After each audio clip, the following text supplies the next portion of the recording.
Good day, Sir Alex. Ako nga pala si Michael. Nais ko lang ibahagi ang karanasan ng aking tatay sa kababalaghan. Nangyari ito taong 90s at nakatira pa sila nun sa isang baryo na ng mga panahon na yon ay hindi pa masyadong matao. Dito lang po sa Mindanao, partikular sa Sarangani. Bale hindi pagmamay-ari nila papa ang lupa kundi pinatira lang upang may magbantay at hindi maagaw ng iba. Uso raw kasi ang nakawan sa lupa noon at nung time na yon ay dalawa pa lang sila ni mama. Ang bundok na yun, sir, o lugar ay pinaniniwala ang maraming nakalibing na kayamanan.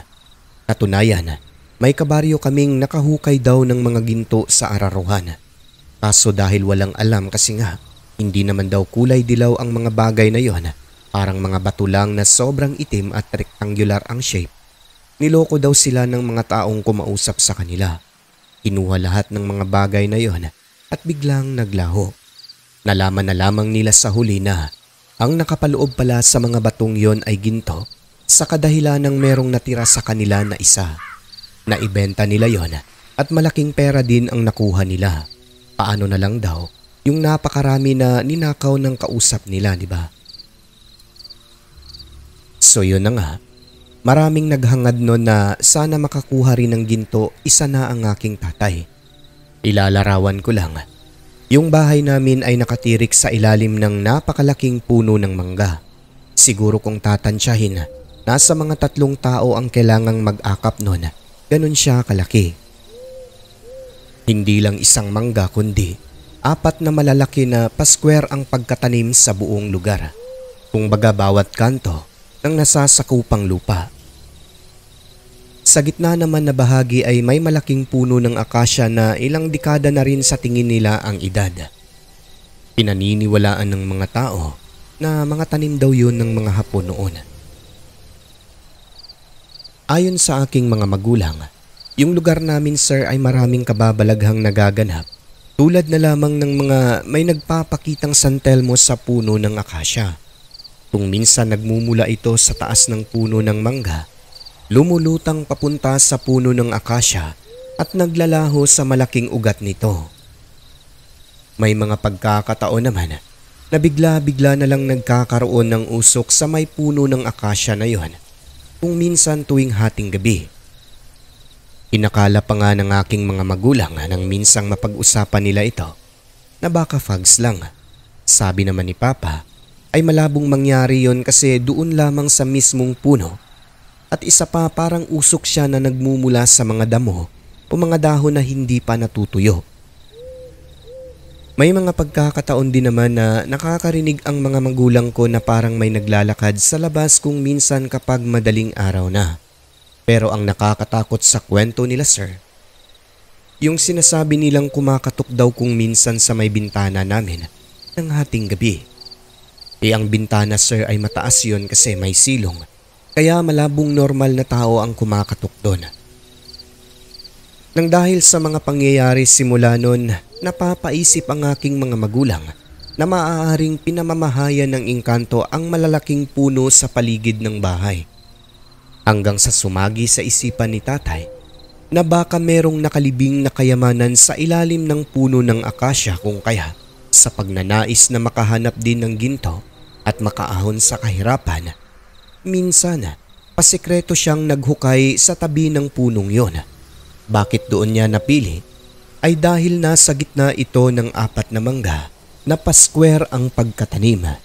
Isa rin daw po kasi yon sa mga sign na may nakalibing na kayamanan. Nang nasa mga 5 talampakan na ang butas, nakahukay ang aking tatay ng sinaunang itak na halos pudpud na. Hindi nga siya nagkamali. Meron ngang mga bagay na nakalibing doon, pero hindi pa nakikita yung iniisip niyang mga ginto. Nang dahil sa mga sign na yon ay mas lalong nagkaroon siya ng paniniwala na meron talagang nakalibing sa bahaging yon ng mga kayamanan. Ang ginawa niya, kinontak ang aking 3 tiyuhin at binalak nilang putulin ang malaking punong yon upang maisagawa ang planong paghuhukay. Buo na ang plano nila. Katunayan, May mga gamit na nakahanda sa bahay namin pangputol ng puno ng akasya. Ngunit sa di inaasahan, may mga kakaibang pangyayari nun dahilan kung bakit tinigil nila Papa ang binabalak gawin. Unang gabi bago ang nakatakdang araw ng pagputol ng puno, 1:00 ng madaling araw, kwento ng aking mga magulang, bigla na lang nawasak ang pintuan ng bahay namin sa sala. Parang tinamaan daw ng malaking kung anong mabigat mula sa kung saan sa kadahilan ng nabutas ang gitna nito at talaga namang yumanig ang buong bahay. Nang tignan ni Papa, wala naman siyang nakitang bagay na tumama roon kaya palaisipan sa kanila ni Mama kung saan nagmumula at papaano nangyari. Inayos na lamang ng aking itayon. Sunong okay na. Sa mga sumunod na gabi naman 12:00 in punto, halos hindi makahinga ang mga magulang ko sa kadahilan ng napuno ng usok ang loob ng bahay namin. Kaya dali-dali silang tumakbo palabas sapagkat inakala nilang nasusunog ang bahay at para makalanghap din ng hangin. Iniisip ng mga magulang ko na baka natumba ang lampara at gumapang sa dingding ang apoy kaya nagkaroon ng usok sa loob. Ngunit nang usisain ni Papa ay wala naman pong apoy sa loob at yung lampara na hinahayaang nakasinde magdamag ay wala na ring sinde sapagkat namatay ng kusa. Kung sino naman ang pumatay noon, palaisipan sa mga magulang ko sa kadahilan ng hindi naman nakakapasok ang hangin doon. Ano bang nangyayari, Ben? Di ko rin alam eh. Hindi na maganda to eh. Siguro may kinalaman ito sa paghuhukay mo dyan sa may akasya. Hindi naman siguro. Baka nagkataon lang yan. Ipinagsawalang bahala lamang ng aking mga magulang ang kakaibang pangyayari na yon. Kinabukasan noon, nandudoon na ang mga tiyuhin ko para sa pagputol ng malaking puno sa susunod na araw. Kinagabihan, sa maniwala kayo o hindi, may kaganapang kakaiba na kahit sino ay walang tiyak na kasagutan kung paano nangyari. Ganito po kasi yun. Habang kumakain ng hapunan ng aking mga magulang, ilang sandali pa ay nakarinig sila ng parang malaking sanga na nabali sa malayo. Malakas daw ang tunog pero alam nilang malayo ito. Nang maya-maya pa ay bigla na lang kumalabog na parang may malaking bagay na bumagsak sa loob ng kwarto na talagang nagdulot ng malakas na pagkauga ang buong bahay. Yung nanay at tatay ko noon talagang napatakbo palabas kasi akala nila mawawasak na ang tahanan. Nang tignan ni Papa, nabutas ang dingding kasi kalakat lang naman yon. Sa takot ng aking inay, napatakbo ito sa kapitbahay at sumunod na rin si Papa. Malayo konti ang kapitbahay doon kasi nga hindi pa masyadong matao nung time na yon. Kaya pinagpawisan talaga silang dalawa. Maya-maya ay binalikan ni Papa ang bahay kasama ang kaibigan. Bumungad sa kanila ang sirang dingding ng kwarto.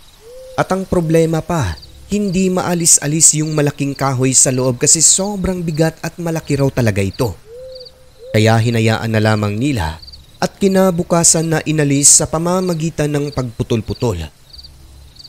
Ang pangyayari na yun ay naging palaisipan sa kanila sa kadahilanan na wala namang sanga na naputol sa mangga na malapit sa bahay. At ang tanong, kung meron mang naputol doon, bakit sa dingding ng bahay tumama na dapat sanay sa bubong kung talagang nagmumula ito sa ibabaw, di ba? So ibig sabihin lang, may kakaibang pangyayari na walang eksaktong kapaliwanagan. Isang pangyayari na may kaugnayan sa sinasabing kababalaghan. Kinabukasan noon nalaman nila ang pinagmulan ng malaking sanga. Galing pala ito sa isa pang malaking puno ng mangga sa dulo na bahagi na parang pinutol, ngunit ang tanong noon, sino ang gumawa, paano napunta sa bahay? Kasi ang distansya ay malayo-layo rin ng konti at hindi rin kaya ng 2 tao lang ang pumasa noon dahil napakabigat talaga. Nang dahil sa pangyayari, Halos ayaw nang umuwi ng nanay ko nun kasi paniwala niya mga engkanto ang may kagagawan nun. Ang sabi naman ng kapitbahay na matanda, yung lugar daw na yon ay pinaniniwalaang may mga engkantong nakatira sa mga puno. Mas matanda pa raw ng ilang dekada sa kanya yung mga punong nakatirik doon.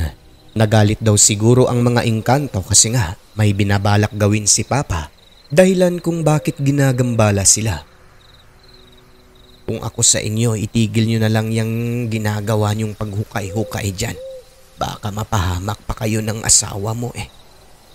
Oo nga po Lola, ititigil na namin. Ay, mabuti kung ganon.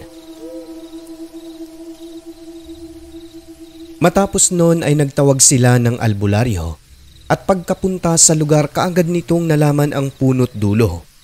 Ayon pa dito, nagalit umano ang mga kapre na nakatira sa mga puno ng akasya at sa puno ng mga mangga sa pagbabalak ni Papa na pagwasak sa kanilang tahanan.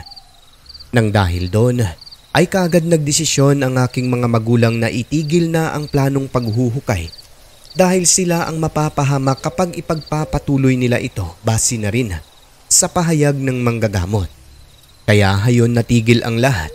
Tinabunan din yung butas sa tabi ng puno at nag-alay ng pagkain sa mga engkantong naninirahan. Matapos noon, nawala naman po lahat ng nagpaparamdam at nanggagambala sa kanila, ngunit ang aking mga magulang, dahil na rin siguro sa trauma, umalis sila sa lugar na yon. Natakot na baka isang gabi, maulit naman ang nangyari. Paniwala nila ay may nakalibing talaga na mga kayamanan sa lugar na yon. Ngunit hindi makuha-kuha, kahit sinong magbabalak ay hindi talaga makapagpatuloy sa kadahilan ng may mga nagbabantay na hindi nakikita ng ordinaryong mata. Mga nagbabantay na mga engkanto.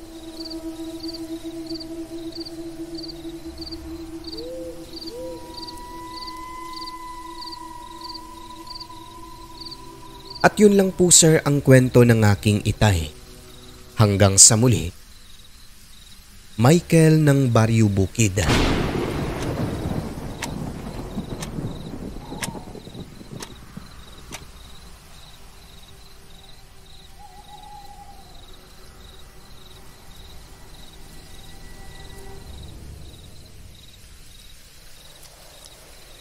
Mapagpalang araw po Sir Alex. Ganon din sa lahat ng inyong tagapakinig. Tawagin niyo na lang ako sa aking pangalan na Zarabel. Ibabahagi ko lang po ang aking maikling karanasan sa aswang kasama ang aking mga kapatid at pinsan. Alam mo sir, hindi ko gaanong kinukwento ang mga karanasan kong ito sa kahit na sino kasi alam kong pagtatawanan lamang nila ako at pagkakamalang baliw.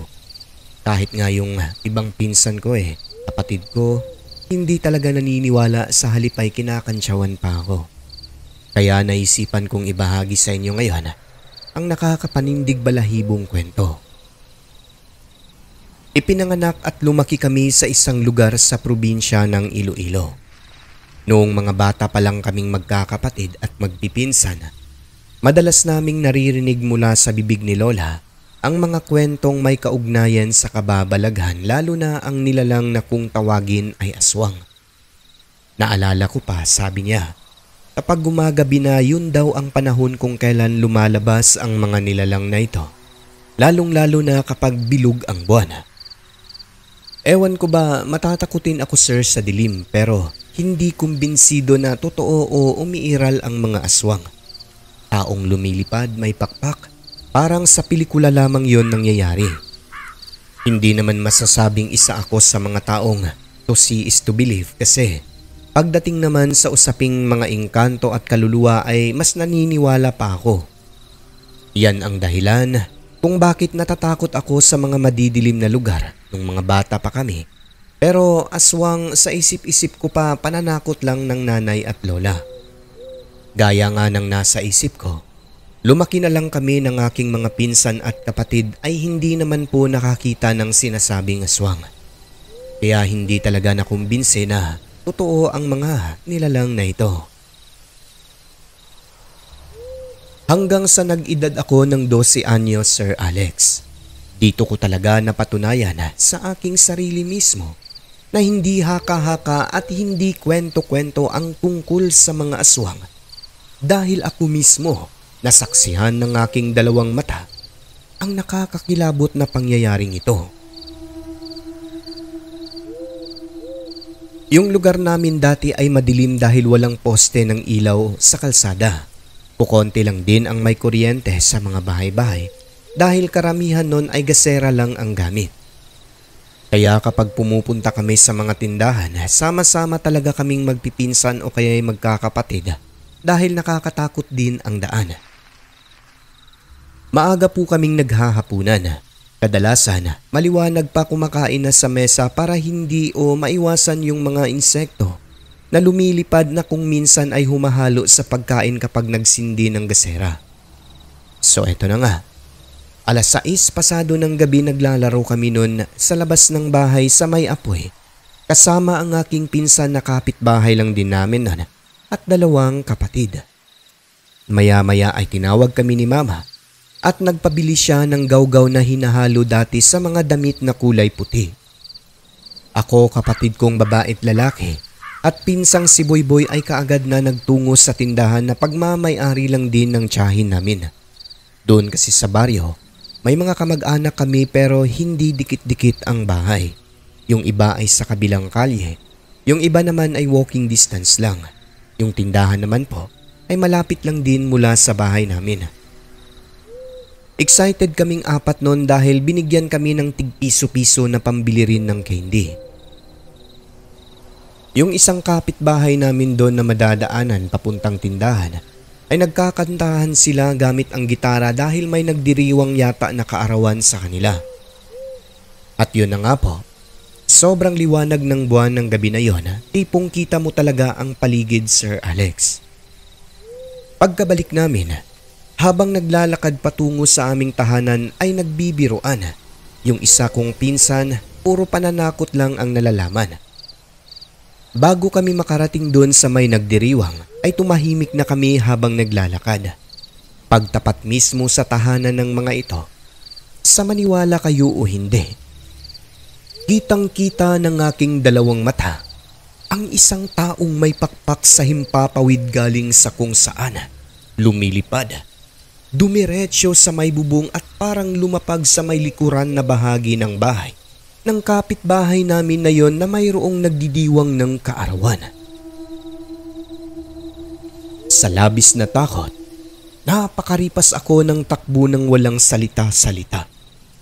Nadala na rin yung aking mga kapatid at pinsan, kung kaya pati sila noon ay kumaripas na rin ng takbo.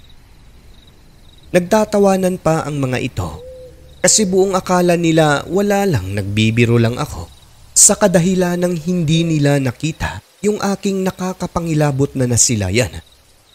Noong malapit na sa bahay namin, doon pa lamang ako nakapagsalita at pabulalas na sinabi sa aking mga magulang na nakakita ako ng taong may pakpak, aswang sa madaling salita, lumilipad at lumapag sa bakuran ng kapitbahay.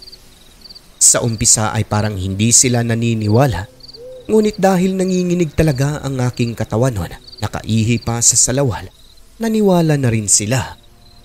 Yung pinsan ko naman nang malaman ang dahilan bakit ako kumaripas ng takbo, dali-dali rin tumakbo pa uwi sa kanila. Natawa pa ang aking lola kasi yung mga kapatid ko at pinsan ay talagang namutla sa takot. Ang sabi nila, wala naman daw pong aswang sa pamilya na yon kaya nagtataka ang aking mga magulang kung bakit nakakita ako ng aswang doon. Hindi naman daw sila nagmula sa lahi ng mga aswang. Ang sabi naman ng aking lolo, baka meron lang bisita na isang aswang yung nagdidiwang ng kaarawan na baka best friend nito. Nang dahil sa karanasan, nagbago ang aking paniniwala sa usaping aswang.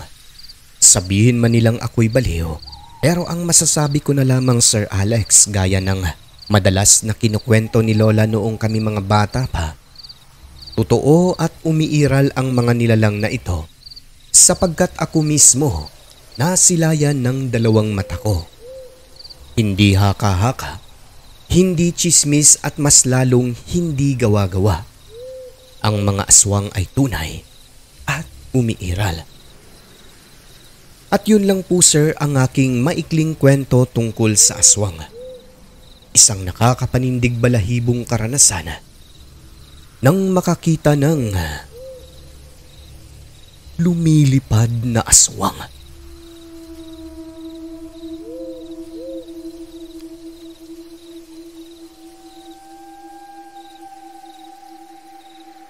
Hanggang sa muli, Zarabel ng Iloilo.